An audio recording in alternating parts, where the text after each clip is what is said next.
Herdeiros do Reino. 4 jovens em Babilônia e sua fidelidade a Deus. De Josanã Alves. Leitura: Gerson Vini.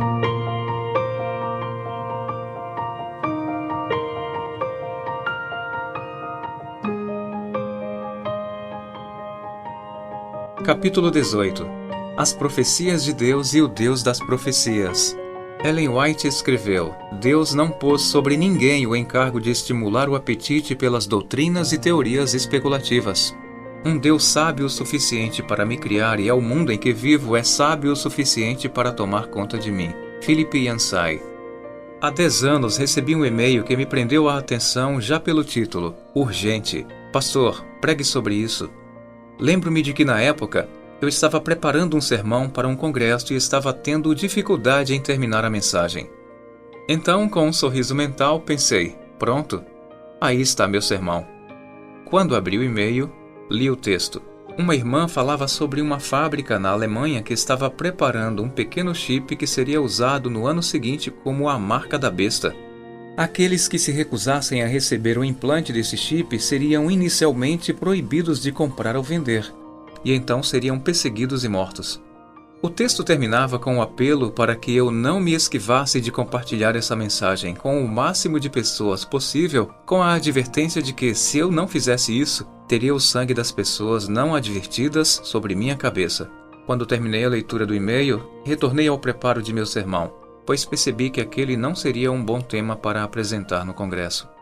Confesso que nos quase 20 anos em que trabalho como pastor, essa foi a única vez que recebi mensagens com esse teor. E com a presença da internet, esse tipo de conteúdo tem se tornado viral no meio cristão. Tenho a impressão de que as pessoas querem ler e visualizar os temas mais polêmicos possíveis. Parece que quanto mais especulativo for o assunto, melhor. Nesse ponto, o livro de Daniel tem uma grande lição a nos ensinar. O Espírito Santo inspirou Daniel a dividir seu livro em 2 partes, uma histórica e outra profética. A primeira metade de Daniel, os capítulos 1 a 6, é essencialmente de natureza histórica. Essas narrativas históricas incluem alguma profecia, mas claramente contém mais história do que profecia. Consigo ver 2 motivos principais para essa divisão do livro.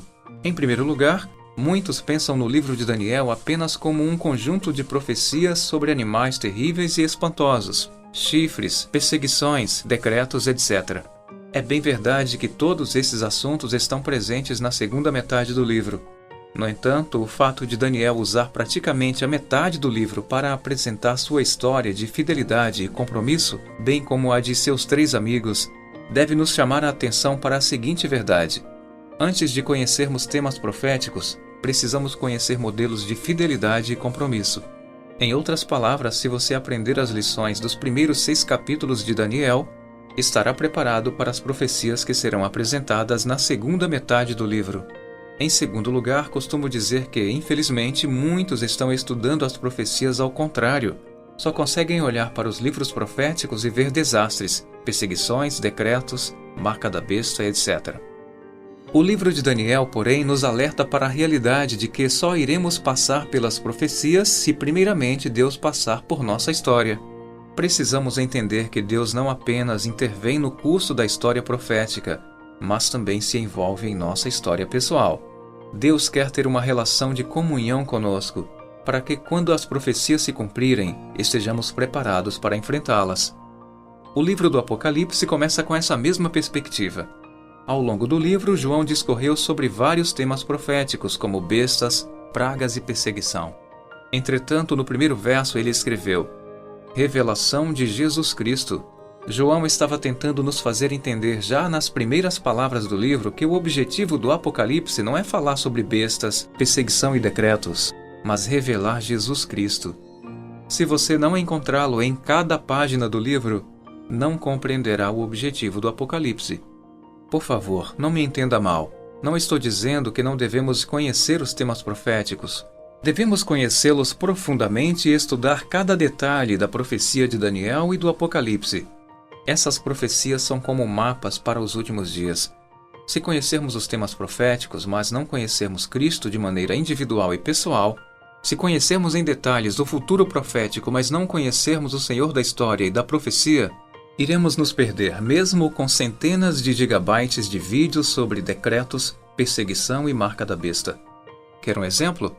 Um dia, um grupo de magos do Oriente descobriu uma profecia do livro de Números que dizia o seguinte: Eu o vejo, porém não agora. Eu o contemplo, mas não de perto. Uma estrela procederá de Jacó. De Israel subirá um cetro que ferirá todas as têmporas de Moabe e destruirá todos os filhos de Sete. Números 24, verso 17. Essa informação profética que eles tinham os moveu ao encontro de Cristo.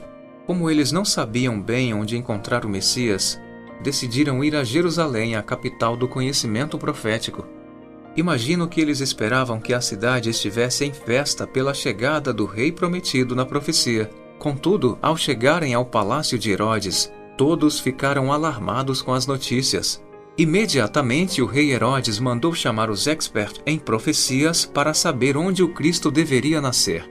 Sabe o que os principais sacerdotes e escribas fizeram? Começaram a citar profecias do livro de Isaías e Miqueias com detalhes incríveis acerca do nascimento de Cristo. Eles sabiam que o nascimento seria na terra de Judá, na cidade de Belém.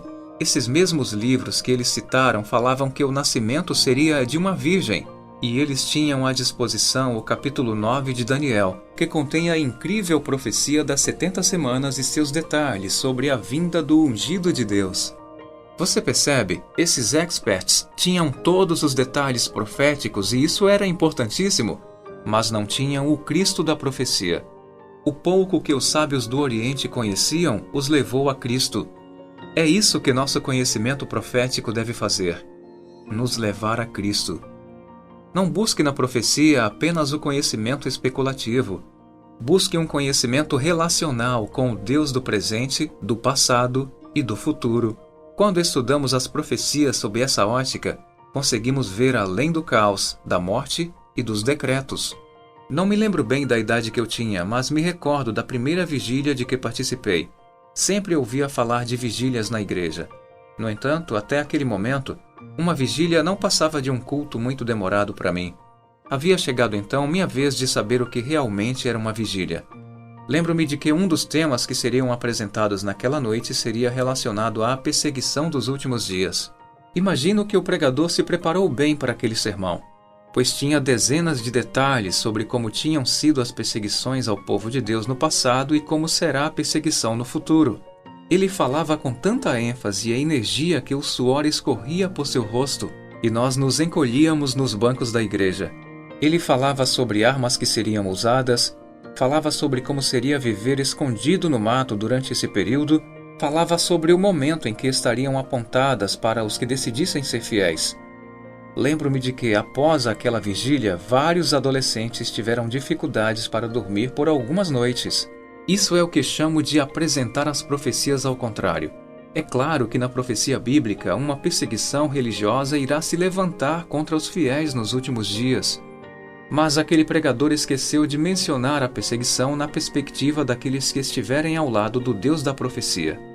Ouça com atenção estas citações que falam sobre o período da perseguição no tempo do fim. Antes que pudessem, porém, aproximar-se do povo de Deus, os ímpios deveriam passar primeiro por essa multidão de anjos poderosos e santos. Isso seria impossível. Os anjos de Deus os estavam fazendo recuar e também fazendo com que os anjos maus que os cercavam de todos os lados caíssem para trás. Ainda que os inimigos lancem os servos de Deus nas prisões, as paredes do calabouço não poderão impedir a comunicação entre eles e Cristo.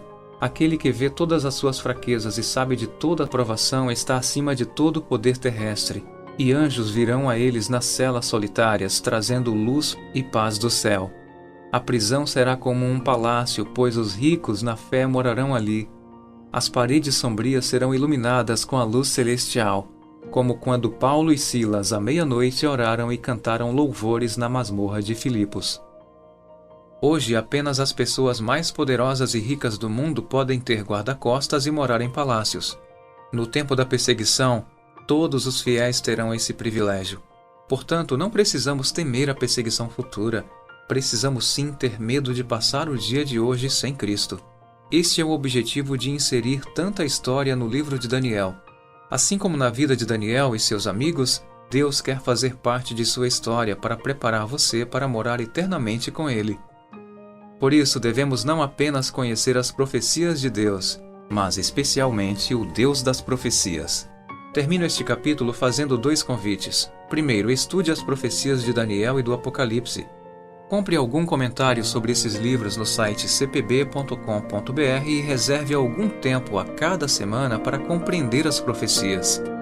Assim você estará preparado para fugir de vídeos especulativos e sensacionalistas na internet. Segundo, decida a cada dia ter um encontro pessoal com o Deus da profecia e permita que Ele faça parte de sua história no presente, a fim de preparar você para o futuro.